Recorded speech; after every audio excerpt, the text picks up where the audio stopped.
Hello everyone, welcome back to my channel. I'm Rebecca Keppel.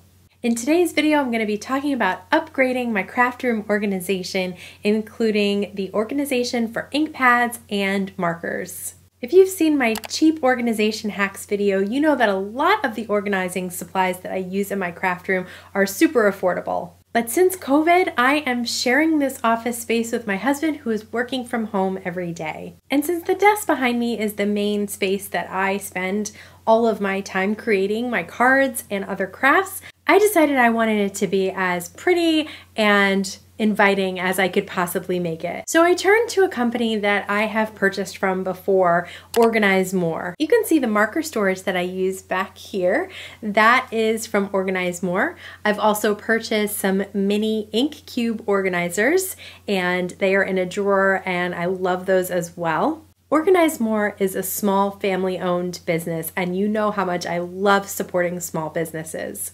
All of their products are handmade as well, so they are super high quality. They may take a little bit more time and they may be a little bit more expensive, but honestly, I find it to be 100% worth both the time and the money. So in an attempt to redo this small area back here, I did purchase 2 of OrganizeMore's 72 ink pad organizers and 3 more of those marker organizers. That does mean that I am going to have to find some new places for things that are up top of these organizers, and I'm gonna have to cut down on my ink pads as well.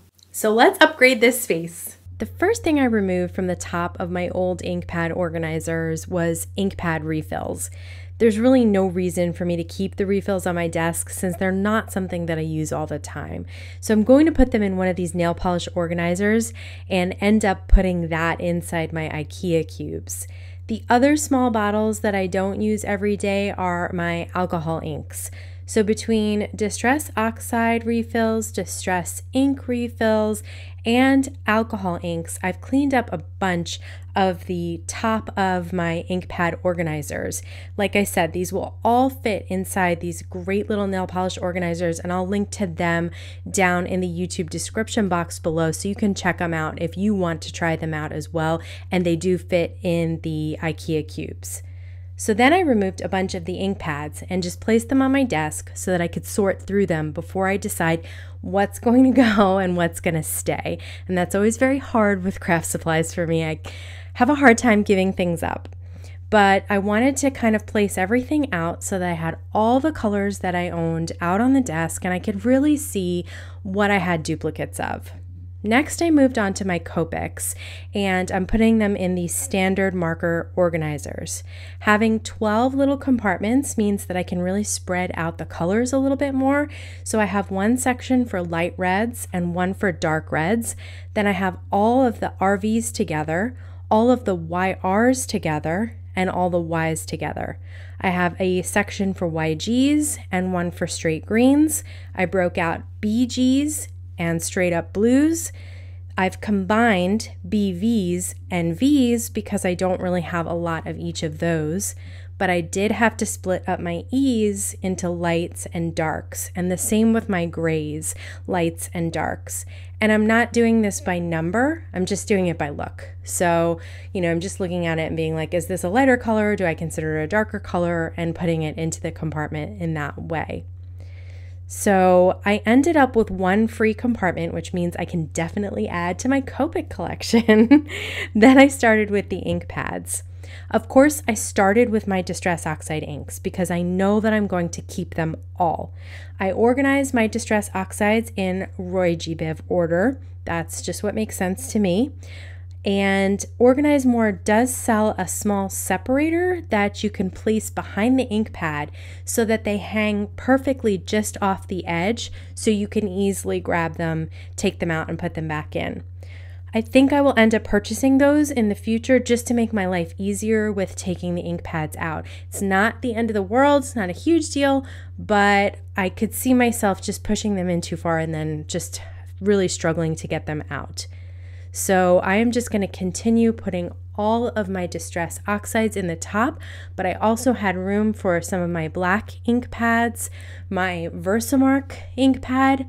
I'm swapping out there. I'm keeping my Gina K Obsidian, and I have an extra one that I will pass on to someone else. I also have a white pigment ink pad and then some of my gray dye inks in there as well. Next, I got started on the colors of dye inks. So I have a random mix of Hero Arts ink pads, Lawn Fawn ink pads, Simon Says Stamp ink pads, Gina K Designs ink pads.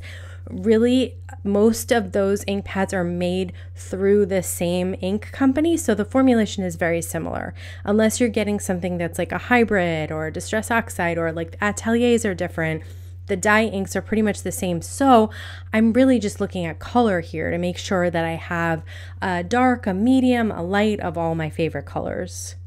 So I made sure not to keep any that look too similar. Also, if you do keep your pads, your little foam blenders on the bottom of your ink pads attached with a Velcro, they will fit in these ink pad organizers even with the pad attached to the Velcro. So I just wanted to share that as well. And yes, I am dusting them on a microfiber towel because it has been a while since I've used some of these, so they were a little dusty, but that really doesn't say as much about how much I've used them as to how much we get dust around here. We just get an insane amount of dust out here. So I am cleaning those off. It's always a good idea for me to dust things when I am reorganizing because it's really the only time that I dust in here. That's not true. I do dust the cubes and things that are on display so that they look nice and so that it doesn't look like there's dust everywhere. And I am going to finish up with some of the neutrals like browns and some metallics. I did end up with a few spots that were free.